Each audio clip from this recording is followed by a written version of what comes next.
Hey there, Skullheads. I'm Snags.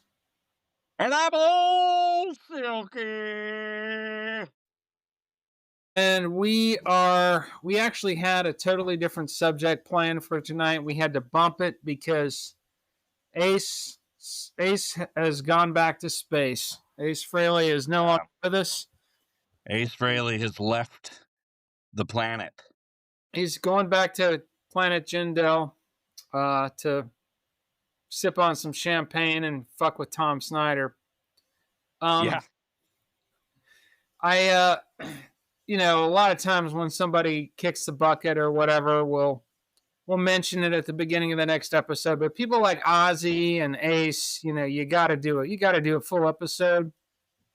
This has been a rough year. Yes, yeah, And I've probably mentioned it before. Anthrax has a song called Safe Home.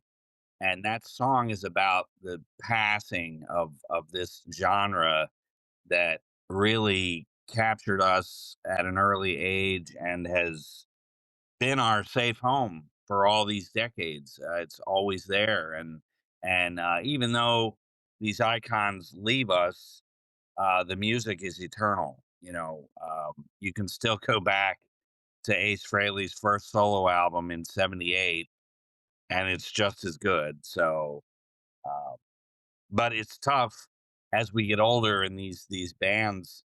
Um, that were not bands. They were bigger than bands. They were our world, and it's all kind of slowly fading, and it's hard to deal with, at yeah. least for.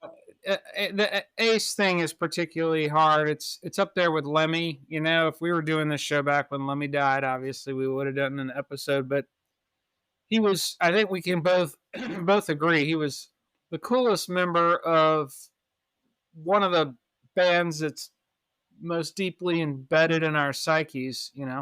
Yeah, and I would say just the guitar itself. I mean, it's really the root of all of my music is the guitar. I think I'm obsessed with it.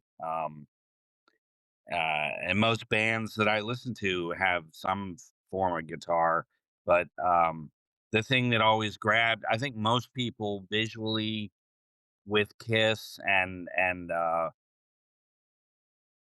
they went along, Gene Simmons' Demon was like the face of it. But Ace Frehley was the sense of humor, the guitar flash, all of it. And it's funny, and we'll bring it up later in the show, I'm sure. But that Tom Snyder thing, when you're dressed up in these outrageous outfits and you're putting makeup on yourself, and all your songs are about, you know, getting laid or there has to be a sense of humor. And the funny thing about that historical Tom Snyder is how just furious Gene and Paul are, Yeah, and they were so you know serious. it's absurd because at that point I believe that was '79. They're trying to hawk Dynasty and this serious return to rock and roll, and you just I was made for loving you disco. Well, they had an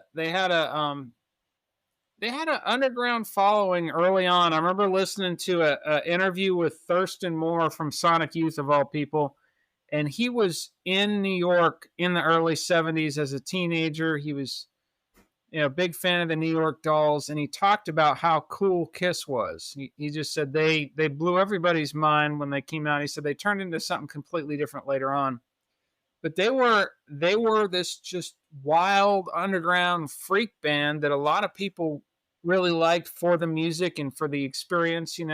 Like Sure. early Alice Cooper group, and then 78 or so, they start selling action figures and lunch boxes and all the little Oh yeah, kids it them. it And went insane at yeah, that point. so by the time the Dynasty tour, you got a bunch of moms bringing their kids. It's like the Ringling Brothers Circus. Yeah, And, yeah. and so, and Gene's bringing briefcases to business meetings, band meetings. And so Gene and Paul are looking at it like, this is like Disneyland. We're running our version of Disneyland here, and Ace is showing up drunk on these interviews, and they're like, this is fucking with our brand. And in retrospect, uh, Well, you have to know your audience, and you have yeah, to, you they know. alienated a lot of their audience first with the lunch boxes and the action figures, and then with the disco and the power pop, and then finally with the art rock album. We'll talk about all that. As Yeah. Ace is involved, anyways. So yeah, we'll go back. So Ace, born in April 27th of 51 in the Bronx, youngest of three. His father was an engineer, and his mother was a piano, played piano and stuff. Um, and then, coming up, probably typical 50s kid, but as he got into his teenage years, he was expelled from high school, dropped out, got his GED, which is what I did. Uh, and then in New York, the gangs were so prominent all through the five boroughs, and Ace got involved with gangs at the age of 13, and um, I guess through people getting arrested and killed and drugs and stuff, he really kind of found music. It actually saved him. And he's got a great book too. I think it's called No Regrets. That's a Uh, killer book. Yeah, it's one of the that best of the four autobiographies. Yeah. And all of those biographies are worth reading. They're written very well. But Ace just it was such a I'd almost reread that one. And I thought Chris had a good one too, but um, so he gets into the Who and Cream, the Beatles, the Stones, Hendrix. There's a great story in there where Ace passes out uh, in a football field stadium concert. He just like passes out and wakes up amongst all the trash and Uh, the whole place is empty. Everybody left. That's hilarious. I forgot about that. And he comes awake like he's awaking from the dead, and here's this body amongst the debris. It's just fantastic. And then he like climbs a fence and goes home and is like, "Holy shit!" Um, but I know he saw Hendrix. I don't know if he did some roadieing for Hendrix. I feel like he uh, lucked There's a out. story about him getting backstage at one of those shows. I don't remember if it was Zeppelin or Hendrix or something, but yeah, he was on those concerts whenever they came through town like a Yeah, fly on shit. And there's a story yeah, in that book about him getting backstage and meeting some people or something. I yeah, think he was a roadie. Lemmy yeah. Lemmy was a roadie for That's Hendrix. right. Yeah. That's right. So he was nicknamed Ace at 16 from a band that he was in. The drummer noticed just how he uh, could always get the ladies. He had the charm and everything, and and then obviously, before the bands got serious, he was a postal worker, a cab driver, just like Paul Stanley was a cab driver. Yeah. Uh, but he was in a band called the Four Roses. They did mostly covers.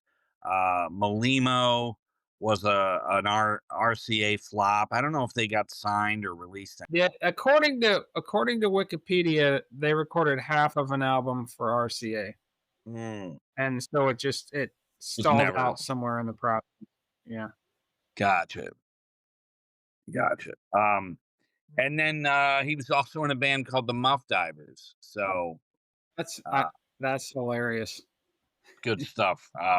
Yeah, So then there's a great bit in 72.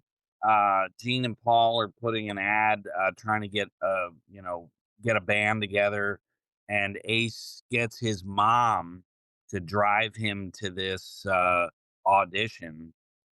And as amazing and historic as Ace Frehley is, and I just think it's funny is gets his mom to take him to audition, and it was a Village Voice ad, guitarist with Flash.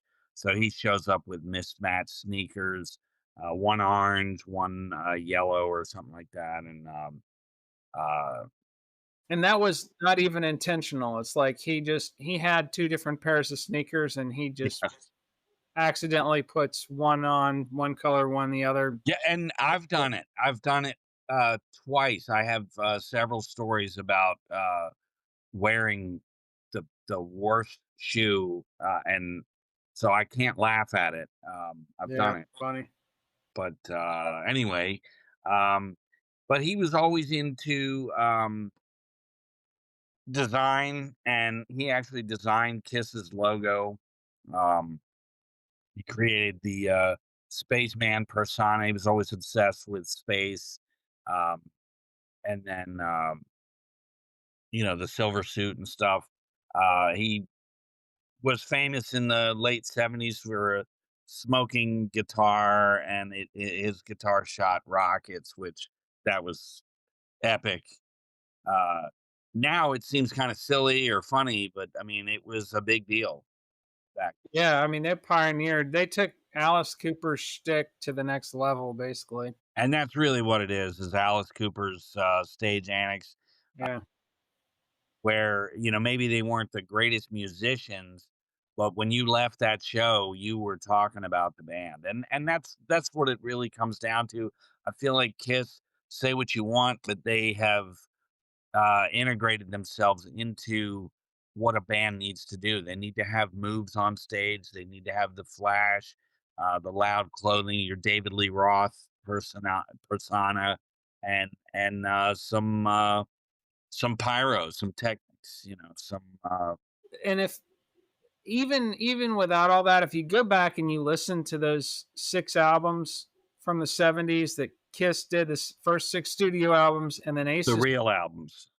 yeah, and then Ace's song on Alive, Rocket Ride, on Alive 2, Rocket Ride, and then, Ace's solo album, and even his contributions on, Dynasty, especially 2000 Man and Hard Times, which we'll get to all that, but if you look at that whole period of Ace's output and what Paul and Gene were writing on those Kiss albums, it's actually pretty damn good songwriting. You know, Yeah, it's not yeah, it's not I wouldn't say Van Halen or Rush level musicianship, but the songwriting is good. And Ace's guitar playing, he's not a techno weenie, but he's got so much fucking soul, man. yeah, He can play 5 notes and make that guitar scream and wail and cry in a way that Bruce Kulick would never be able to do. And say Bruce Kulick plays 20 notes and some finger tapping that he learned from Eddie Van Halen or whatever, even though he was never even that great technically, will never have the soul, or nor will yeah. Tony Fair either, never have the soul that Ace had. He can, and I was listening to Anomaly, Yeah, it's really good. first solo album after Kiss, and there's just goddamn, some guitar lines in there where he's just making that thing weep and wail and scream Yeah, and cry. It's awesome. I will say with the Fraley's Comet stuff, um, that had a certain style, maybe catered to the early '80s or Uh, the mid '80s. let's go through the whole discography and then we'll Yeah. talk about it. But yeah, that's Um, was but subpar. like you I brought agree. up Anomaly, and I just Yeah. when he came back, those solo albums are uh really serious. Like he's seriously trying to make some good music, and I feel like he really did. Yeah, after the reunion, yeah, for sure. Yeah. So Kiss, 1974, very raw debut. Just a good hard rock, on the street level hard rock. Songs like Black Diamond and Strutter. really stand out. Um, Ace obviously wrote Cold Gin, and all four contributed to the love theme from Kiss. But Right. that first record, Cold Gin is just a killer tune. And they he got Gene to sing it because he felt didn't feel confident about singing, but that's an Ace Frehley written song through and through. The riff's amazing, the lyrics are awesome. It's really fun to sing.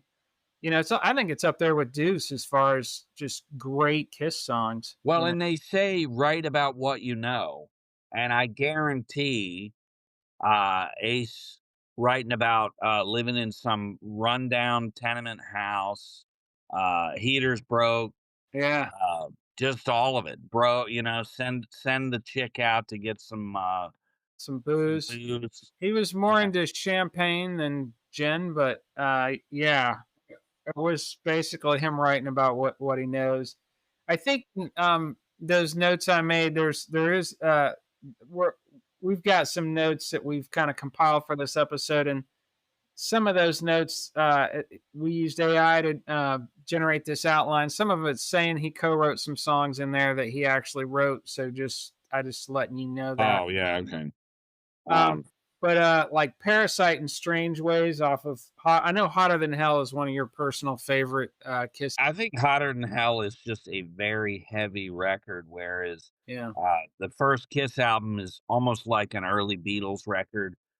Each member of the band is singing and adding to, and it's a very group oriented record debut and a classic record.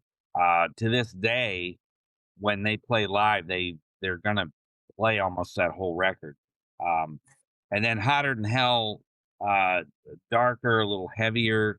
Um, Let Me Go Rock and Roll is one of my favorite songs, but Strange Ways and Parasite. Parasite's just one of my favorite Yeah. songs And anyway. so again, Ace writes Parasite and Strange Ways. Those are Ace Frehley songs. Yeah.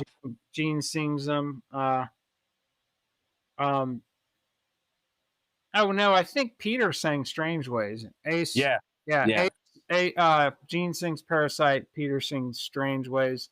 Great fucking tunes. Parasite's got one of the most underrated Kiss riffs of all time. I think And Peter sings his ass off on that. I mean, and that's Strange Ways. really, yeah, Strange Ways. Oh yeah, And that was the formula that Peter should have pursued with his solo stuff, because he does have a good voice, but those solo records that Peter had are like, what the hell? these guys, except for Ace, when they do solo albums, they're trying to prove how um, uh, musically diverse they are. Whereas Yeah, Ace yeah. was It, just like Ace is it. You get what you see. well, he He just stuck with what he knows. He knows how to rock and roll. he's stuck And and he genuinely likes just rocking out. You know what I mean? yeah, I mean, he's not going to do a folk album and try to get you to buy a cardigan sweater, you know. Right. He did. The Ace was the one guy in that band who always knew who he was and knew what he liked. Yeah. Whereas Gene, his solo album, he's doing "When You Wish Upon a Star" and trying to show how sensitive he is, and um, he's Gene was the driving force behind the Elder to try to show everybody how smart they were. Yeah, and Gene's solo album, he was trying to create the greatest uh list of who's who to play on it Yeah, instead of and just making some songs. right, Book there's a great book that talks about each of the solo records, and the chapter there's a few chapters on Ace's solo album, and they talk about him just showing up on time. Here's some riffs I've been working on, here's the songs, and just, straightforward. Just, here we yeah. go. Let's do this. And Let's not uh try. Gene's flying to Europe and going to, all this bullshit. So, Yeah. So, and then Peter wants to do an R&B solo, but Ace was the guy who just he was the Lemmy of Kiss. He was the yeah. one who knew who he was, what he was doing. And No, I think he paved the way. Just he was the rocker in the band, and yeah, they followed suit to some degree. But I feel like had they uh, been popular making polka, they would have followed. Like they weren't. I think certain bands like Slayer or Motorhead, they're gonna they play what's from the heart, and I can't quite say that Gene and Paul no, necessarily. no. I think they chose what was popular. They were very, very calculating. I mean, I think they like rocking out, but they also there's part Well, of yeah, those 6 albums are honest, but, there's part of their personalities that think that they're slumming a little bit and they want to be the Beatles instead, and yeah, and, I've said this before too. George Thorogood, when asked about his band and everything, he's like, "Hey, people need a good cheeseburger, uh, you know, versus a steak or, yeah. filet mignon. We're a cheeseburger, Yeah. and there's something so honest about that because sometimes, depending on what's going on, nothing beats a good fucking cheeseburger. Goddamn right. So So, speaking of good cheeseburgers, Getaway on the next album, Dress to Kill. Getaway is Ace's songwriting contribution. another Again, Peter Criss sung tune. Chris sings it, and I remember Dress to Kill was the first. And I do want us to go through and once we go through these albums, and we won't go through every single song on all the solo albums, but Dress to Kill was my first cassette I ever bought of anybody. Nice. And I remember really liking that song Getaway. I would just fantasize. I was 10 years old. I'd fantasize about running away and being on my own and, It you was know, hard on the streets, and, leaving tomorrow, find some way, motherfucker. yeah, it was hard on the streets, I Yeah, tell get you. out there on the streets, got to get away, don't want to stay. Leaving tomorrow, find some way. Yeah. Uh, Good tune off of Dress to Kill, which is a great fucking Kiss album in general. It doesn't contribute any any he contributes to songwriting on Destroyer and Rock and Roll Over, but there's no Ace songs where he just brings a song in and it's his song. Yeah. I always loved that intro to Rock Bottom. I always thought that was Yeah, yeah, yeah. He contributes to some songwriting and some of this stuff. And again, I mean, Dress to Kill is just it's one of my favorite. I've got the Dress to Kill T-shirt. It's one of my favorite Kiss albums. yeah. Um, but the next Ace, 100% Ace song is on Love Gun. Shock Me. He finally decides to sing. When he's doing the vocals for that one, he had to lay on the floor because he was so nervous. They Wow. He's laying on the floor and they're just hanging the microphone down so he can. Wow. But I know Jim Morrison sang, quite a few songs laying on the floor. I wouldn't be surprised, probably because he was too drunk to stand up. That might be why Ace did it as well. Certainly possible. If Ace was alive 10 years earlier, him and Jim Morrison would have been pals. I have no doubt. But yeah. Um, but "Shock Me" is a fan favorite from Love Gun and it became a live staple. It's based on a real incident where Ace got electrocuted in Lakeland, Florida, on stage. Yeah. Yeah. And I know Ace wrote Flaming Youth that was on, Destroyer. did he? Yeah. I'm missing that one. I didn't know that. Okay. Yeah. Well, let me look that up. Unless I'm horribly wrong, but, I think so, and then Rock and Roll Over, I mean, we did a Kiss episode, but, No, yeah, well, I don't want to go through all the.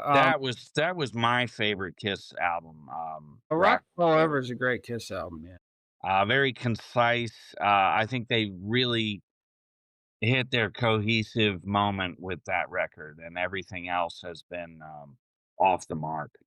I do want us to be accurate though, so I'm going to double check that And song. then Alive 2, Rocket Ride, the So Flaming Youth is just one of those songs where Ace is one of the writers. It's not Gene and Paul and they're all on it? yeah, Oh, they all. oh, Um, uh, but anyways, yeah. So yeah, Rock and Roll Over is a great album. Some great Ace leads in that. As far as Ace songs, though, Shock Me is the next one after Getaway, where it's just a full Ace song, and he actually sings it. yeah. Then they do a live two, which is one and a half sides of live stuff, and then one side of studio stuff, most of which is garbage, except for Rocket Ride by Ace and Larger Than Life by Gene. Yeah, uh, uh, then they do a Dick Clark song on that. Yeah, right. I don't remember, Any Way You Want It. Ride again, that's the one song off of that side four of Alive 2 that became a live staple. So Shock, And the guitar riff on that is fucking blistering. yeah. And they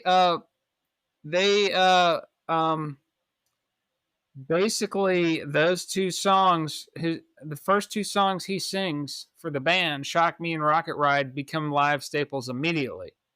Yeah, So it's like, oh, this cat's actually got some good songwriting chops, and and he, he's got a great voice. When yeah, you listen to Love Gun and you first hear "Shock Me," you're like, "Oh my god!" You knew who it was, you know. right, yeah, Uh, so and then he follows it up with a masterpiece of an album called Ace Frehley, which is, they all did their solo albums, and I remember being hanging out with my cousins in Pennsylvania when New York Groove was on the jukeboxes back then. yeah, '78 yeah, was the only hit from all four of those albums. That album from front to back, this one does merit mentioning all the songs. Rip It Out, killer, hmm, killer fucking song. A lot of yeah, people, anybody can relate to that who's broken up with someone. Rip it out, take yeah, my heart. You wanted it from the start, you got it yeah. now. Um, So goodbye. yeah, Yeah, speeding back to my baby, killer tune. Snowblind, obviously about cocaine. Um, What's on Your Mind? Great fucking tune. Ozone, killer tune. Yeah, We mentioned New York Groove. I'm in Need of Love. That's a good, just solid rocker. Wiped Out, just that oh, sounds like phenomenal. probably on coke and champagne when he recorded it. Yeah, And then yeah. Fractured Mirror, which is a cool instrumental. It kind of closes out with it. Yeah, and Fractured Mirror, he would revisit that, several times on, future albums. Yeah, I think Fractured there's 2, 4 Fractured, parts to that. Fractured 3.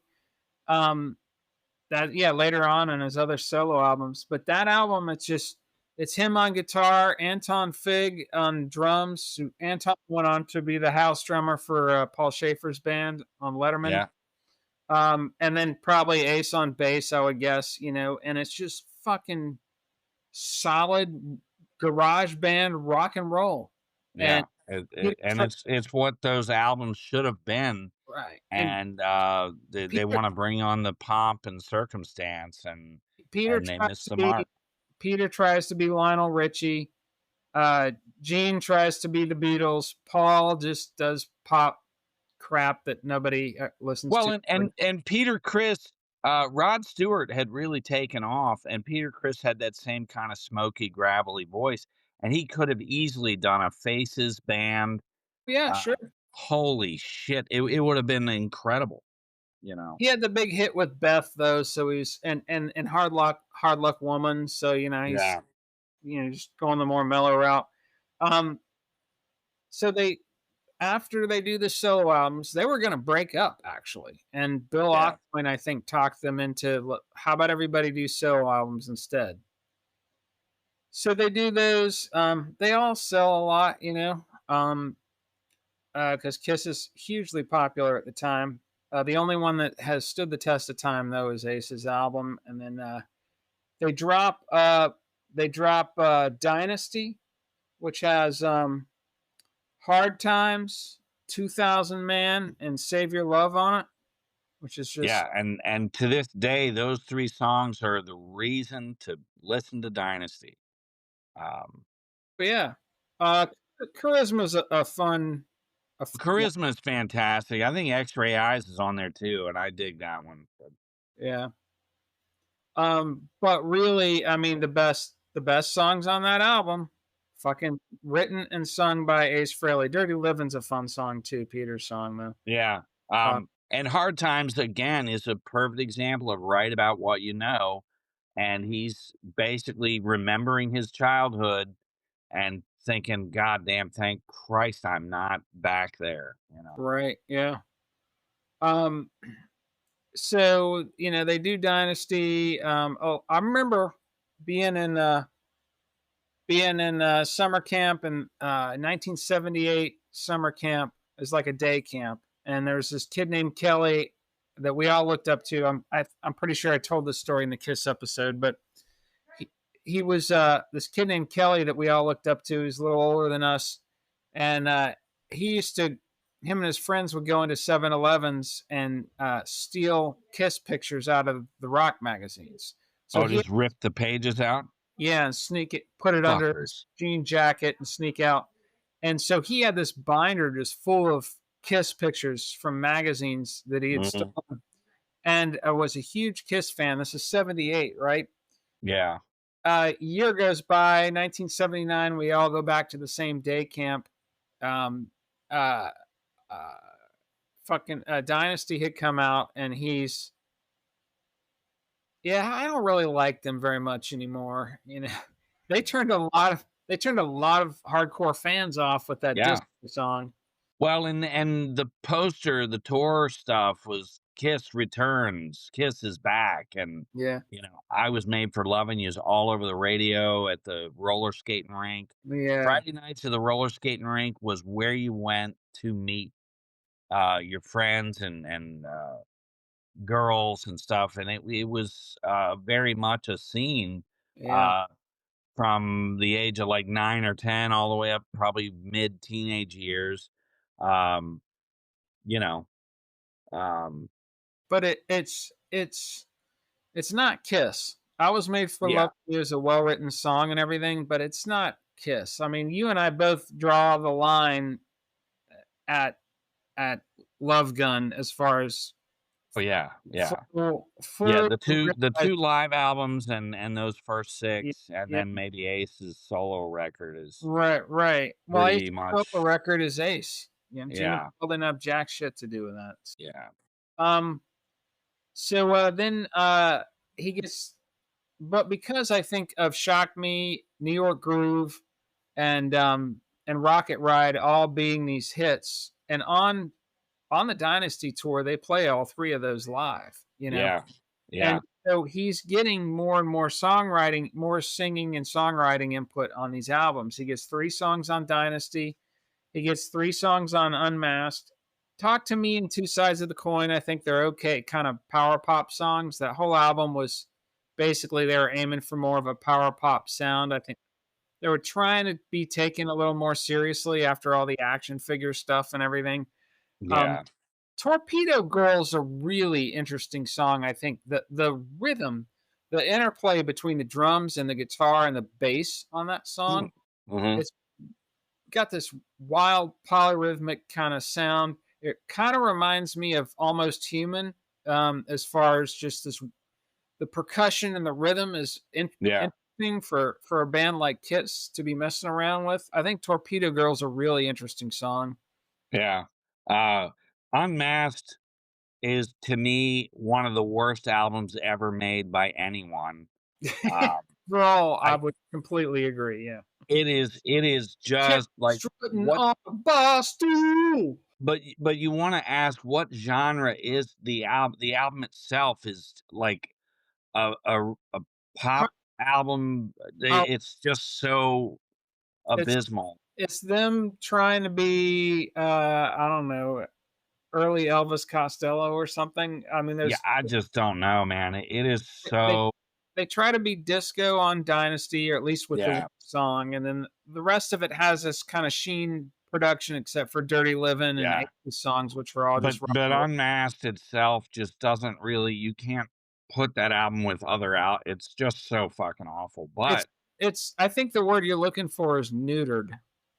yeah, It that's a good doesn't have word any for it. balls. That is a good, "Let's Yeah. make a nice sweater that everyone can wear," It's a and it's I a don't. it's a power pop album, and Yeah, Rick it's just. Springfield Rick Springfield could cover half of these songs, and it would. Yeah, and I think Paul Stanley was helping out. There was like a guy and two chicks that had a band, um, and I cannot for the life of me think. But Paul Stanley actually wrote a song for them, and he just thought they were amazing. And now that we're talking about it, I feel like that's what he was shooting for with Unmasked. Uh, Maybe. I don't know. I still think Torpedo Girl is really, musically a really interesting song. Yeah, and like Yeah. I say, the only songs from Unmasked that are worth a shit are the ones that Ace sings. And for some reason, I've always loved the "Talk to Me" song. Um, just Ace's voice, or so I don't know. That song was always catchy to me, and for me, that song goes back to 1980. I remember that being a new song, and so it probably has sentimental value I as think well. I think, Is That You and Naked City are interesting.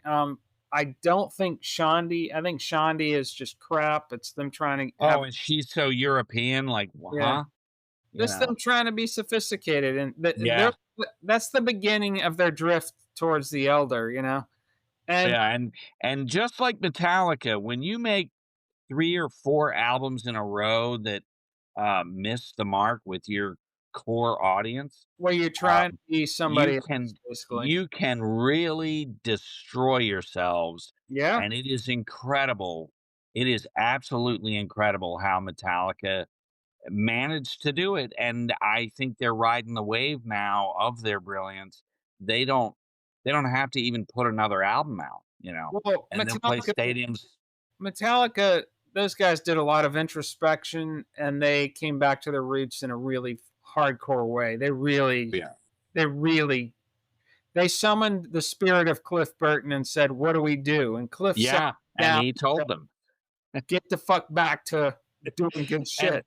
and I would venture to say you're never going to see Metallica get up and play anything, from Saint Anger, or I mean, just very they don't have to even touch Yeah, those 90s albums. they have come back to the roots. They figured out what they did wrong. But Yeah, we talked about that in the Metallica episode. Check it out. It's one of yeah, the highest rated episodes.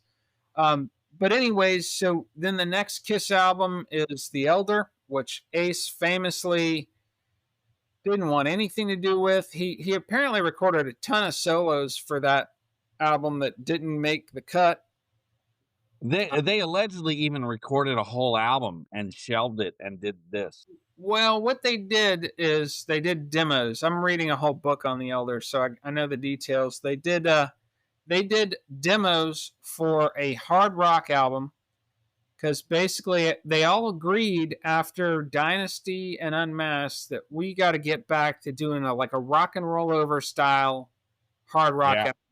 And yeah, they had Bob Ezrin said the demos he heard were just really hard rock, and the album was supposedly going to be called "Rockin' with the Boys," and it was.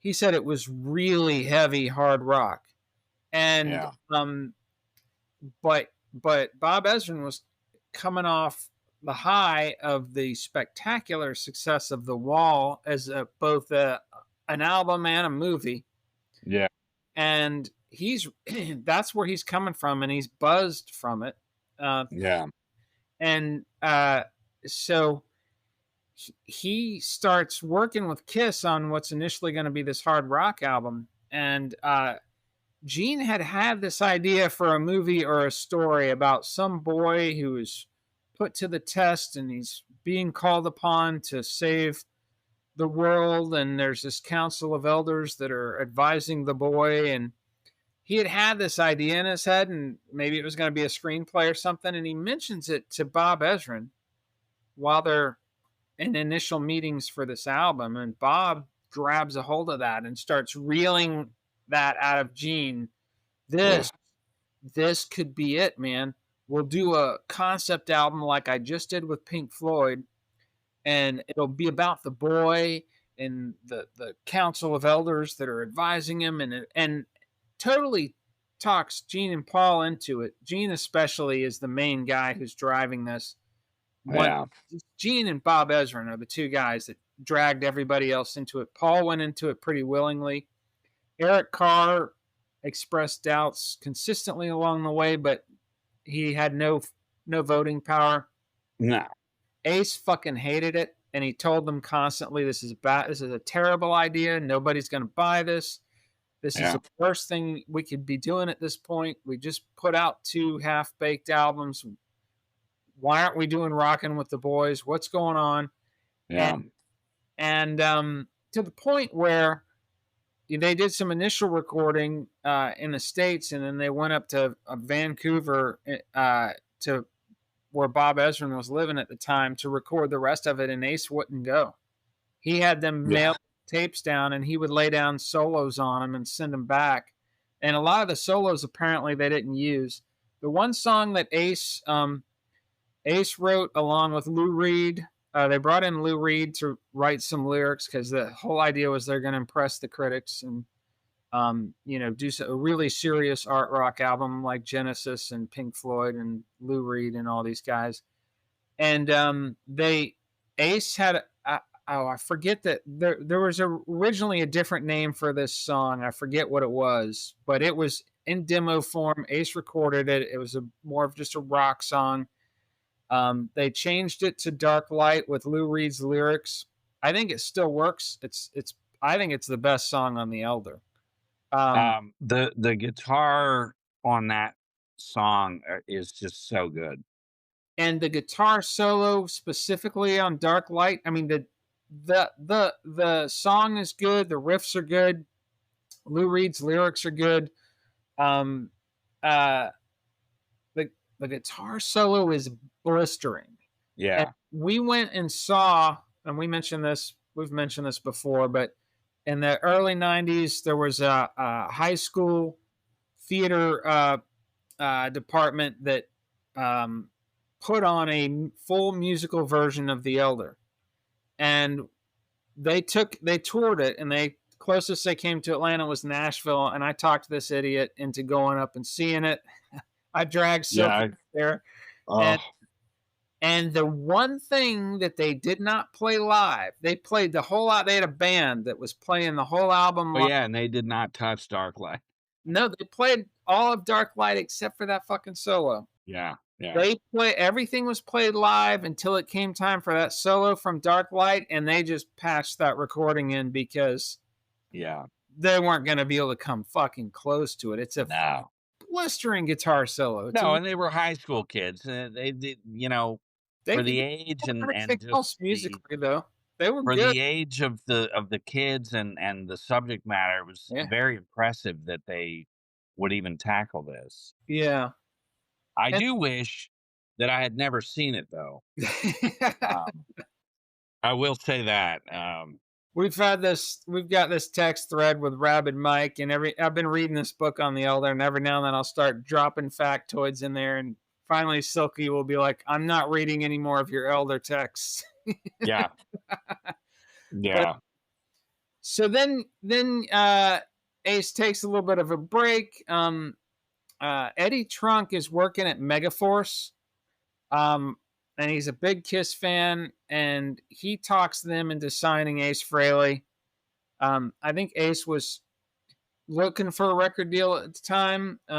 He Well, got, he had gotten in a car accident and yeah, it was a pretty bad one, and he just had all but faded. Like you just didn't, you know, you, we were closet Kiss fans, so we talked about Ace, but there was no you didn't see him or anything, and he was out of the picture.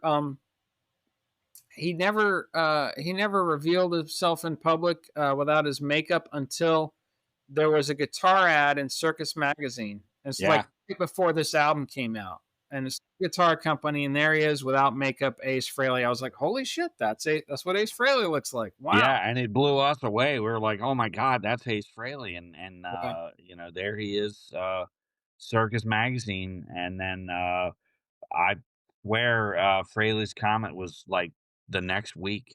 You know, Yeah, Uh, so this album drops in 1987. Um, and as you were mentioning earlier, these first two Fraley's Comet albums, they're very heavily produced. They got that big echoey 80s drum sound. The yeah, the music is more plodding than grooving. You know, the earlier Ace Frehley stuff's got a lot of groove and swing to it, and this stuff's more just kind of very formulaic.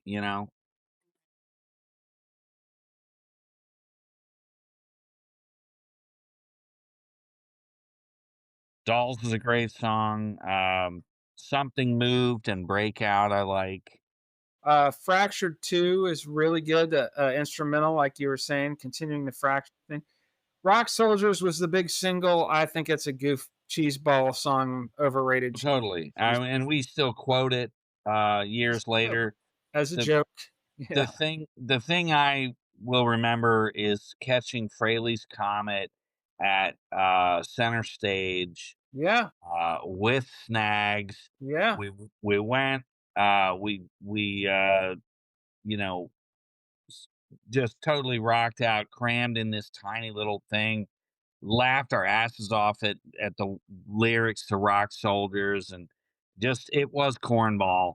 This Um, this was right after we graduated high school. yep, I was about and I was about to move out to LA to become a famous film director, which only lasted I lasted the summer and then I came back and I felt but like my memory is we left there at 11 at night. We're walking through Atlanta, yeah. and you're like, "Oh, by the way, I'm moving to California," and and then your mom rolls up and you leave, and I'm like, "What the fuck?"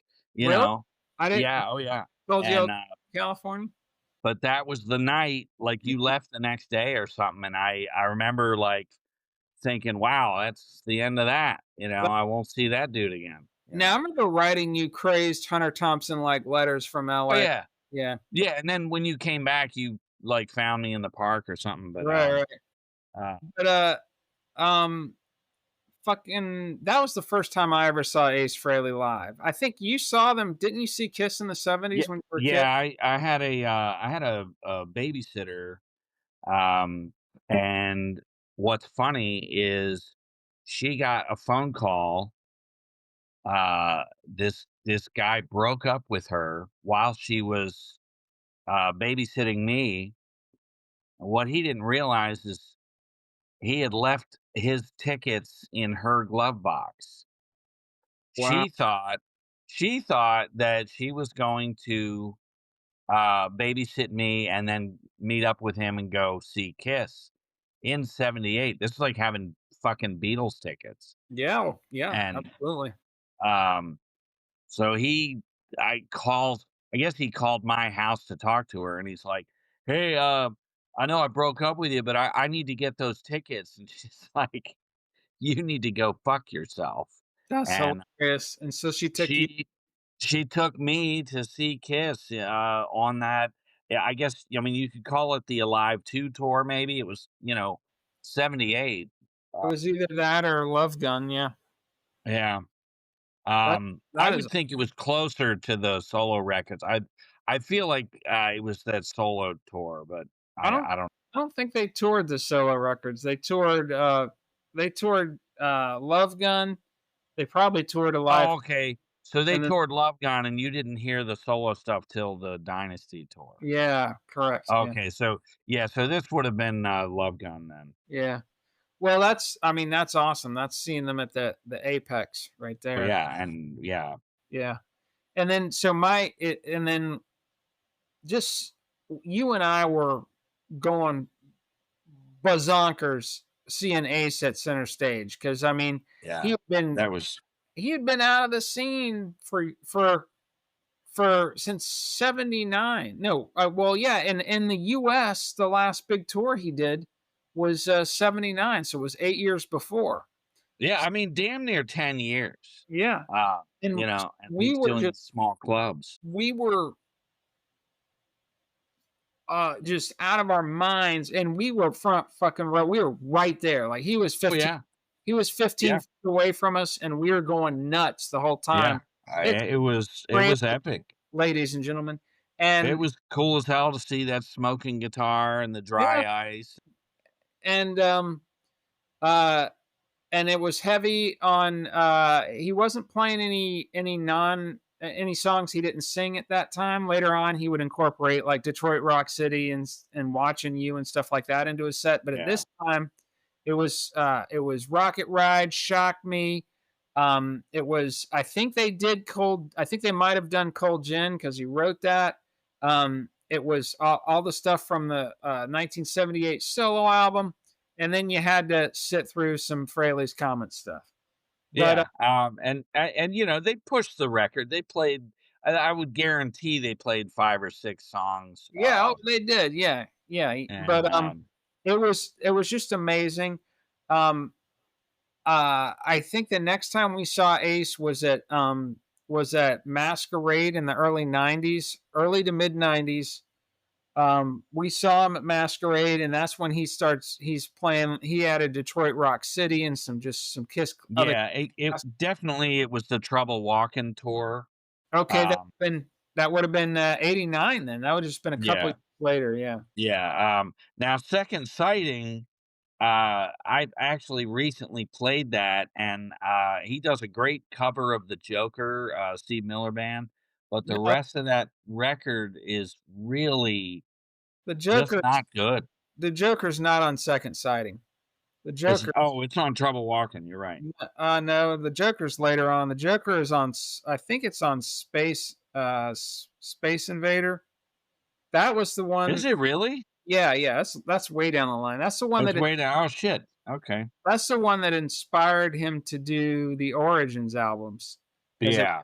a successful cover. But we on Second Sighting, Juvenile Delinquent is a good song.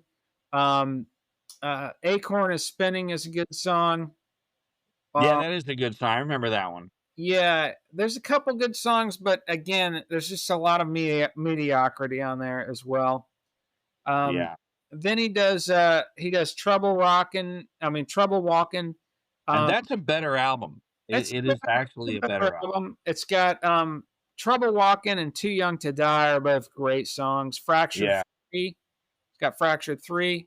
yeah, It's Remember Me, which is kind of a world peace kind of a song, but it's it's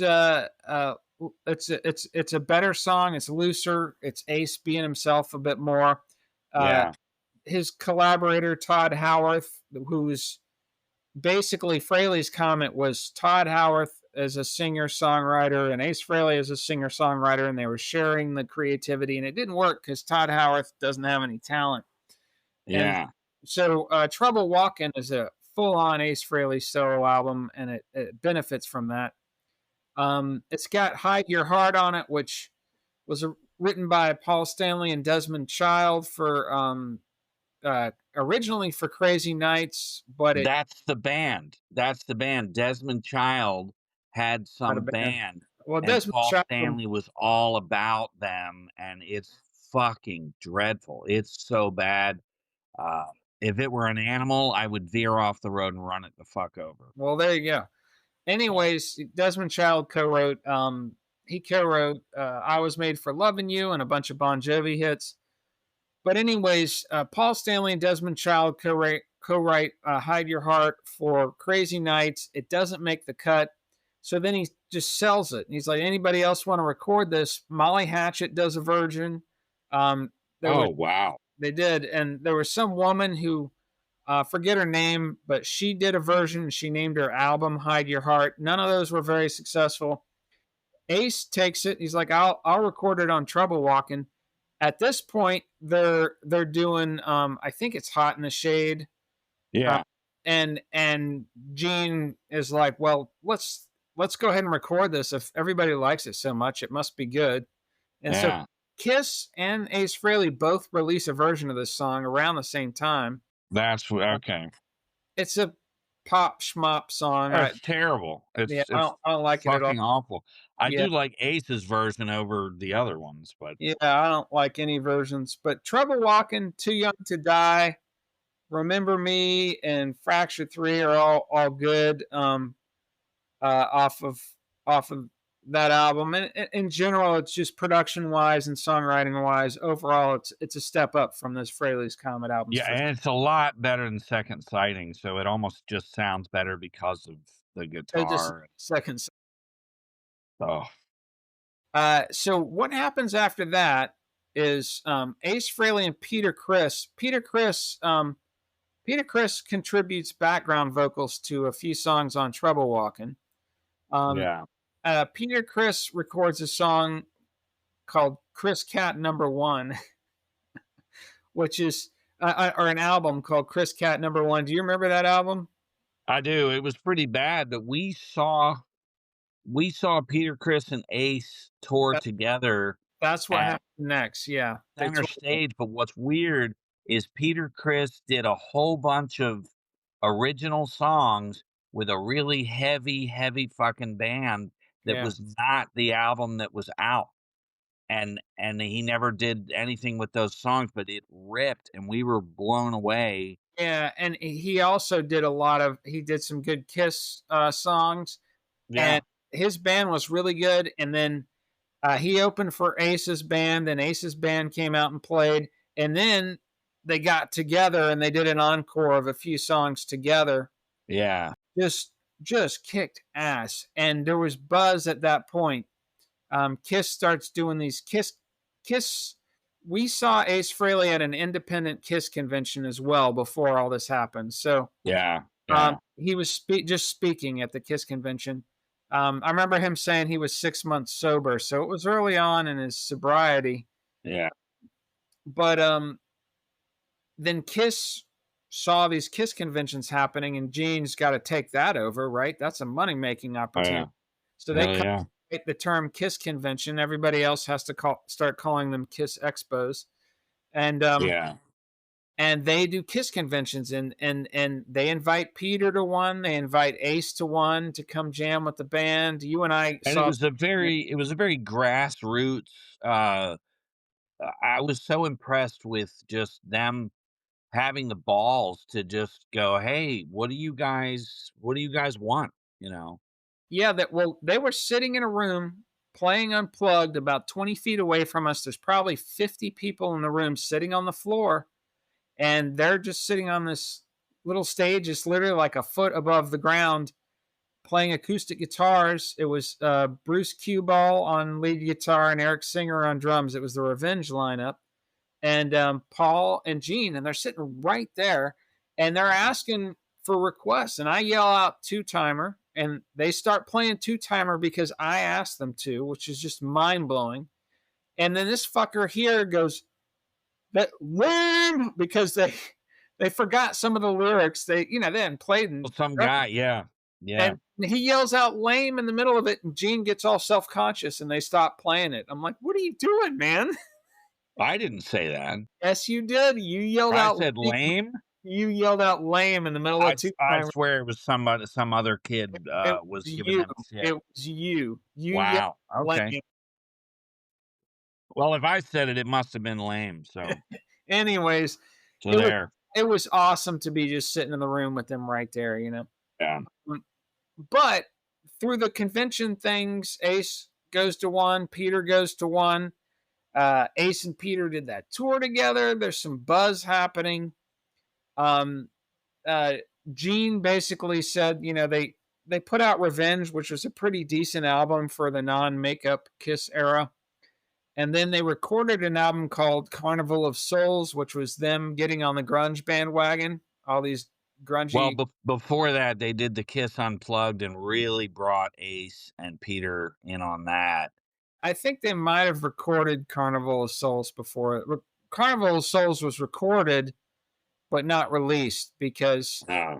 they recorded it, and then Gene was just thinking, this doesn't sound like Kiss. This sounds like Soundgarden. We're just jumping on a bandwagon, and they hooked up with Ace and Gene jamming at these Kiss conventions, and him Well, and Psycho. So you mean Psycho Circus, right? nope, Psycho Circus we'll get to that. That's the reunion album. Yeah. Oh, you're so okay. Carnival, Carnival of Souls is the Revenge lineup doing a grunge album. I got you, and that got shelved because they They were like, got "We're gonna go shells. do this." Yeah, and also they wanted Doc McGee to manage them, and Doc McGee said, "I'm only doing it if you reunite and put the makeup back on." Yeah, yeah. So all these, Smart. and then they test the waters. They're doing an MTV Unplugged. They test the waters by bringing Ace and Peter up on stage and doing a few songs. The crowd goes fucking ballistic. You and I watched that live over at your apartment. Yeah, that was great. We went ballistic when they came up there, and it was just somebody yelled out "Reunion Tour," and the crowd goes Yeah. crazy. I think Tupac introduced him. Well, that was at the Grammys, yeah, Yeah. yeah, and that was after they decided to put the makeup on. Yeah. They surprised everybody at the Grammys in full makeup and costume. I remember seeing the members of Pearl Jam all stood up and went nuts. Um, so they announced this reunion tour. Um, the first slate of tour dates do not have Atlanta in the schedule. You and I are fucking panicking, and Yeah. we see New Orleans on the schedule. We immediately buy tickets to the New Orleans show and drive out there. That would have Yeah. been my probably my fourth time seeing Ace. So I saw him at Center Stage. I saw him with Peter Criss. I saw him at Masquerade. Yeah, that would have been my fourth time seeing Ace. Yeah, Um, I think I saw Ace solo, 4 or 5 times because he was coming back through Atlanta, and I was working at Tower, yeah, and, yeah. One of those times was with me. so Yeah, yeah, and y well, I mean, you and I saw him several times too, but we I saw know the we saw Tower crew. Ace. You and I saw Ace solo 3 times together. One Okay. was the Fraley's Comet initial tour in '87. One was at Masquerade, probably Trouble Walking tour. It Um, had to be. yeah, or one of those times he was just touring and coming back through. Yeah, Um, because he had, like, greatest hits live, and he came yeah, through, uh early early '90s or late '80s. yeah, And then yeah, we saw him speaking at the Kiss convention. Then we saw the Peter and Ace tour in '95. yeah, And then the okay. reunion happens. We drive out to the Superdome and we see them live. And that was just incredible. I remember we saw Marilyn Manson about 20 rows in front of us, him and his band Right. in the Yeah, seats, 20 rows in front of, yeah. and Lane Staley's Alice in Chains were supposed to open, and Lane got all hopped up on heroin, and and I see this drum set being constructed, or assembled or tweaked or whatever on the stage for the opening band, and I was huge into the Melvins at the time, and I recognized it. I remember Yeah. looking, going, Oh, yeah. "That's Dale Crover's drum set," and the Yeah. fucking Melvins walk out unannounced, and Yeah. I went fucking nuts, and I Yeah. was personally at the time I would have rather seen the Melvins than Alice in Chains, although it would have been awesome to see Lane Staley. Oh, Uh, yeah.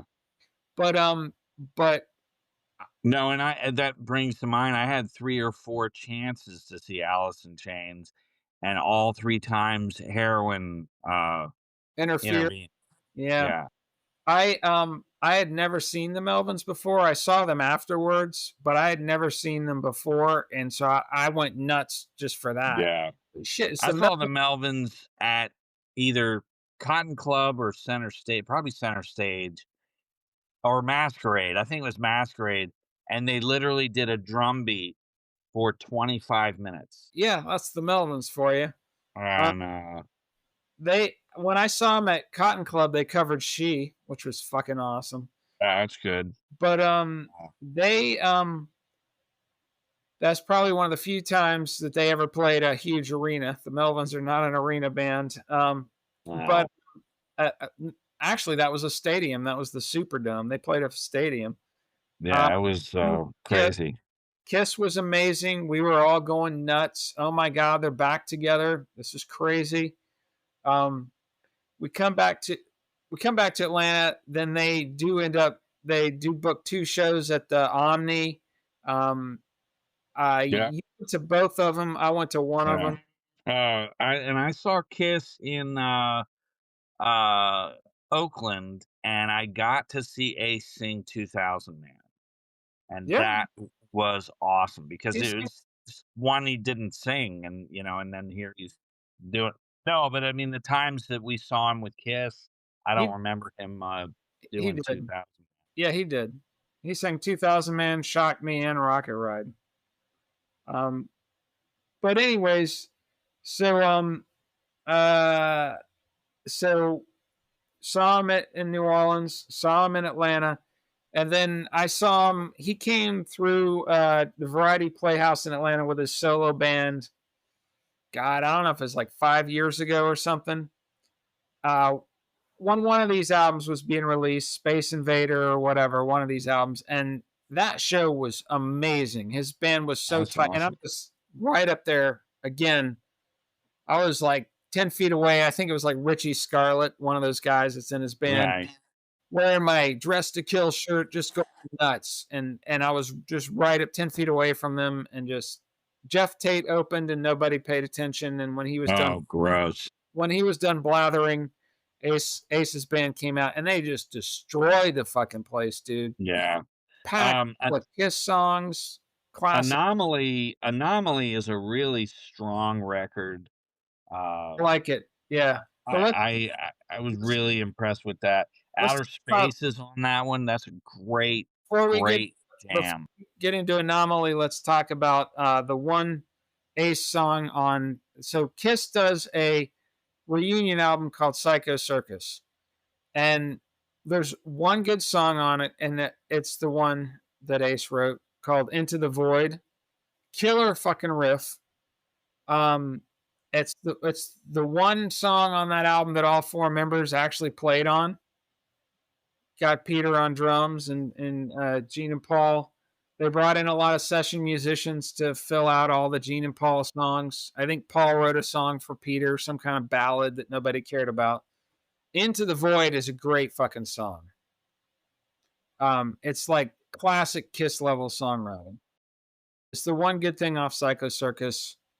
All right, Yeah, and then he leaves Kiss in 2001, 2002, and Anomaly is the first thing he puts out, which is a great, really good, solid album.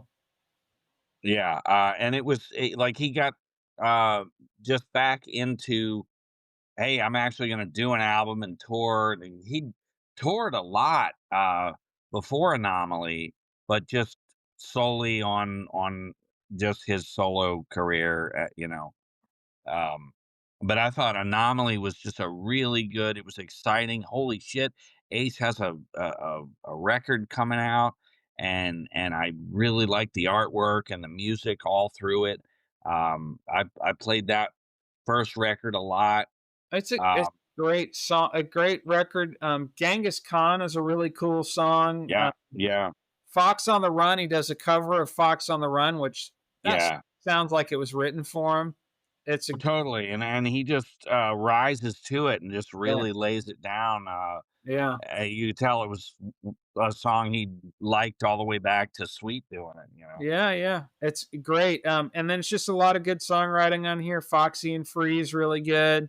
And he's got another world peace kind of song called Change the World. Space Bear is a great rocking kind of instrumental.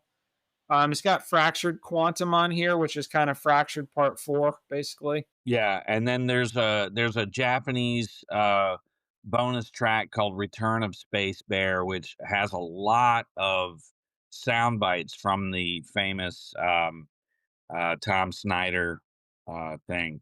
Interview. Yeah. Yeah, So that's a good album. What's the next one? Is Space Invader? Space Invader, more of the same, but still a good fucking record. Yeah, that's a solid album. Yeah. yeah. And It's got a great cover of the Joker on it by the Steve. yeah, that's where that's from. Yeah, And then he did a covers volume one, which has got to me, covering White Room. I'm like, really, I've heard that damn song so much, but he really stretches out and has a lot of guests come on and play with him, and that covers thing is just fun. It's so fun. yeah. It's called Origins Volume One, and it's basically the Joker. A lot of people really liked his version of the Joker, and the record company was like, "Why don't you just do a whole album of songs that inspired you?" And he's got That's White cool. Room, Street Fighting Man, Spanish Castle Magic with John Five, Fire and Water, that free song with Paul Stanley guesting on it, uh, Yeah, Emerald, the Thin Lizzy song with Slash on it, Bring It On Home, Wild Thing with Lita Ford, Parasite, uh, with him singing it finally, Cold Gin with him singing it finally, Magic Carpet Ride, Till the End of the Day, great Kinks song. yeah. Rock and Roll Hell, which is a kind of a filler song, Gene Simmons. Creatures Yeah, of the Night, you know? yeah. Um, and then, we didn't mention Creatures of the Night because he didn't play on it, No, he but he's doesn't. in the video for I Love It Loud, and he's bizarrely on the cover, even though he was, out of the band. Yeah, Um, I think he was they had a big kickoff press conference too, and he was there too. The way Kiss would operate, it's like when they put out Unmasked and they had Peter on the cover and he was already out of yeah. it. And they wait till the very last minute to drop the bad news. Oh yeah, yeah. I But remember picking up a hit parader. Creatures of the Night came out. I was so excited that they were back to rocking again. And yeah, like yeah, they they when they did that tour, they just did B markets. They didn't do the big cities. yeah. I think they did like Columbus, Georgia instead of Atlanta. But I thought they were going to come to Atlanta. I was finally going to get to see Uh, this. And I remember picking up a magazine in like Barnes and Noble or one of these bookstores in uh-huh. Lenox Mall. And my mom's looking at the serious books, and I run over to the rock magazines just to read all the latest news, like you would fire up Yeah, the internet or social media these days to read all the latest news. oh, yeah. I remember flipping open like Hit Parade or something, and they're showing pictures of the new Kiss guitar player, Vinny Wiz Vincent. Wow. He's the Egyptian Ankh man or something, and I was like, Well, what? his makeup was crazy. I was like, "That's badass," but, I was just, I was like, what the fuck? It yeah, totally, total, totally, total. and because in the video, Ace is in the video, Ace is in the Yeah, news when they're promoting the album, and at the very last minute, you got Ankh yeah, Boy yeah. who suddenly, Everything, involved had Ace all over it. You're like, "Okay, he plays on this," and he doesn't, yeah, he's in the video, though, for I Love It Loud, but I know. that's just bizarre. I know there's a Um, great AI video. If you follow our account on X, um, aside from just smart ass comments every now and then that you might find entertaining, when I run across good content, I'll repost it. And there's a great AI video for War Machine that's got all it's Gene Simmons, Paul Stanley, Vinnie Vincent, and Eric Carr in full Creatures of the Night era regalia nice. in this post-apocalyptic hellscape, battling bad guys, and it's really well done. I highly recommend finding that and checking it out. But so after Origins Volume One, uh, Spaceman. yeah, another solo album with originals.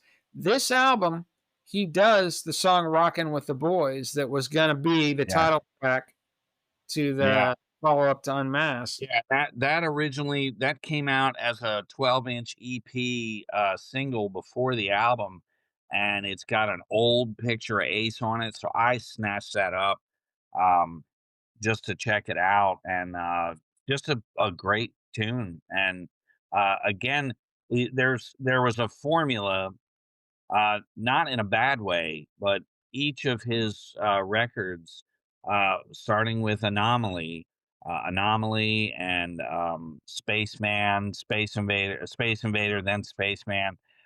They were just good rock records, Yeah. and He it was nice to see him just putting out consistent records. Um, he was following the late era Motorhead formula of just put out a good rockin' album, tour, put out a good rockin' album, tour, put out a good rock, and yeah, it's not it's no pun intended, but it's not rocket science. So yeah, many of these bands they get late in their career and they just Twisted Sister I think is a prime example. They just fuck around and they well, don't they lose sight and they're like, "Well, we can plug in and play and rock, but let's try to really say something here." And you're like, "God or damn it, man." like Twisted Sister, they just tour and they don't put out any new music. It's Yeah, like you can. This is the Ramones formula too. Just put out a rockin' it's the AC/DC formula. Put out a yeah, rockin' yeah, album, tour. Put out a rockin' album, that tour. easy. Put out, and this is Yeah, exactly what Ace did. After he left Kiss, he just fell back into this groove that he was trying to create with his initial solo career that didn't really get going. And then yeah, once he left Kiss and Tommy Thayer decided, they decided Tommy Thayer was going to play the Spaceman. Ace just went out and rocked, and he was yeah. all coming every couple of years. Ace would come through town. You'd see he's coming through town. I'm really glad I saw him like 5 years ago, whenever that was. It was an amazing. It's probably the best I've seen him live Yeah, music. and he recently was touring with Alice Cooper, so it's just, definite '70s vibe all the way through. Yeah, Uh, he, then he then he did Origins Volume 2, which is a great collection. has got He yeah, has it's got Paul good. Stanley singing Fire and Water. Great. Fire and Water was on Origins Volume One. Was it really? Yeah, yeah. I'm looking at Okay. my playlist right here. So Okay. Origins Volume 2 has Good Times, Bad Times, Never in My Life. It's a great tune. Oh, It's got yeah. I love that one. Mountain. yeah, it's got Space Truckin', I'm Down, Jumpin' Jack Flash, another Cream song, Politician. It's got That's a heavy one. Love that one. ano another Kinks song, Lola, 30 Days in the Hole, Manic Depression, a Hendrix cover, Kicks, We Gotta Get Out of This Place, and then the bonus track is him covering She, which is pretty Yeah. Yeah, that uh, second Origins was so much better. yeah, and then his latest album was 10,000 Volts, and I'll be honest, I may have listened to this once when it came out. I don't remember much about it. Um, have you listened to 10,000 Volts very much? Yeah, he had Gene Simmons in there and Lita Ford. Um, uh, I thought it was, like I said, just more of the same, but it was just not. He was 73 years old, Yeah, still just cranking it out, well, and and we're kind of getting up to current day. How does Ace Frehley die? He falls. Where does he fall? In the fucking studio, because that yep, guy was going to keep making music till he yeah, did. He kept making music till and he died. It's like Lemmy practically died on stage. yeah, and He's Ace had to have hit his head. He had to. It had to have been a nasty fucking fall. yeah. Um, He obviously and slammed right on something. And they canceled tours, delayed tours, and then we got the news that, that Yeah. was it, and Basically, it was September 25th. He's in the studio at home. He falls, hits his head.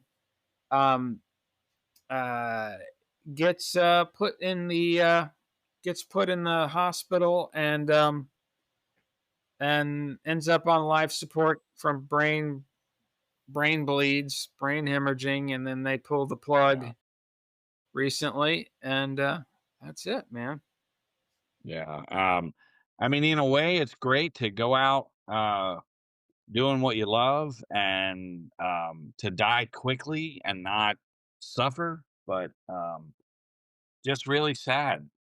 Yeah, I'd rather he still be around, but we can't live forever, and Yeah, I always just because Peter has always been like physically kind of the frailest, I always assumed he would kick it first, you know? yeah. And a few weeks ago, Gene Simmons got in a head on. He fell asleep driving on because Yeah. this medication he was on, and I mean, we might have in a alternate universe, we might have lost Gene and Ace back to back. Yeah. It's tough enough with Ozzy going and then Ace gone not so long Yeah, after. yeah. It's nuts, man. These bands, and with Ozzy gone, I'm almost out of it. Like all my people are gone. Ozzy and Eddie. It's like holy shit. I don't have room anymore. And then Ace goes, and I'm like, oh my god. Um, And Bruce Kulick is still breathing. yeah. And we've said his name way too many times tonight. he I will throw uh, that out there. my favorite quote about him, you called him Stork Boy one time. That's Yeah. just, that just he was Big the Bird. anti I think Ace. we called him Big Bird too. Yeah, I used to call him the tree. If he was a character in Kiss makeup days, he'd either be a but I think he'd be the stork. I think the stork Yeah. nailed.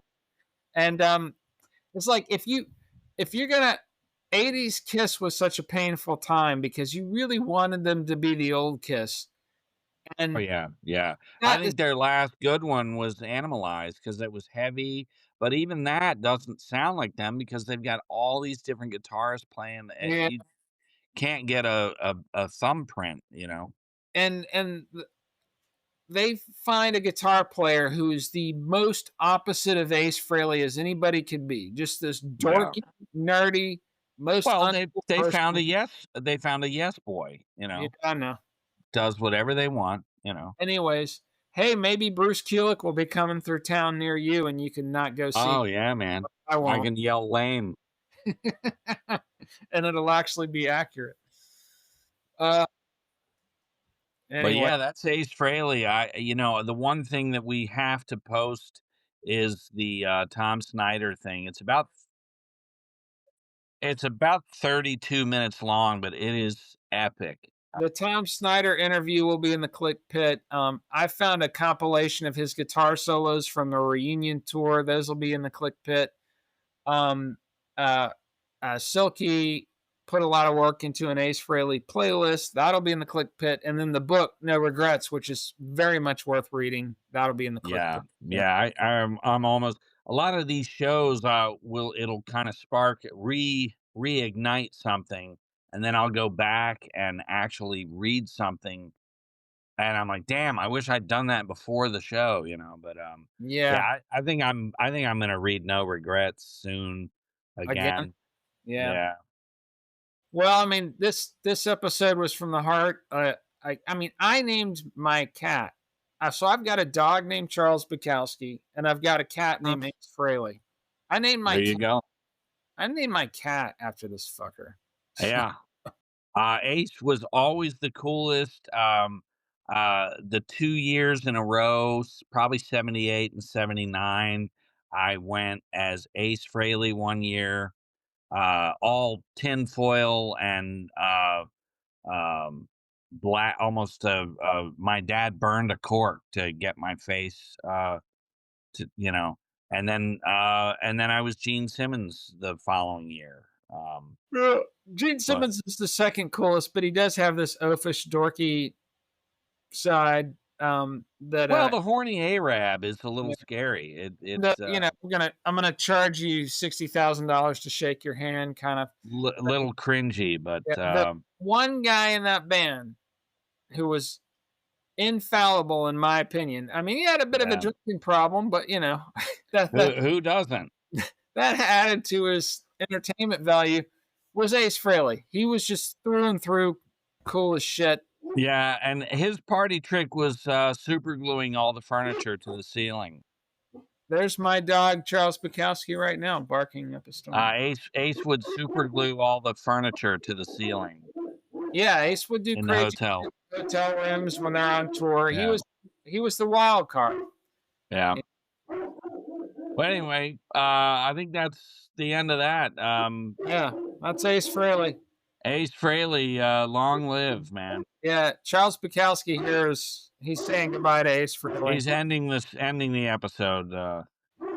I guess we got to go now because my dog All won't shut up. But right. so we got more stuff coming up. Peoples, we've got episodes scheduled up through early next year now. So a lot of cool content. Stay tuned, and you'll find out what it is. So peace All out. right. Deuces.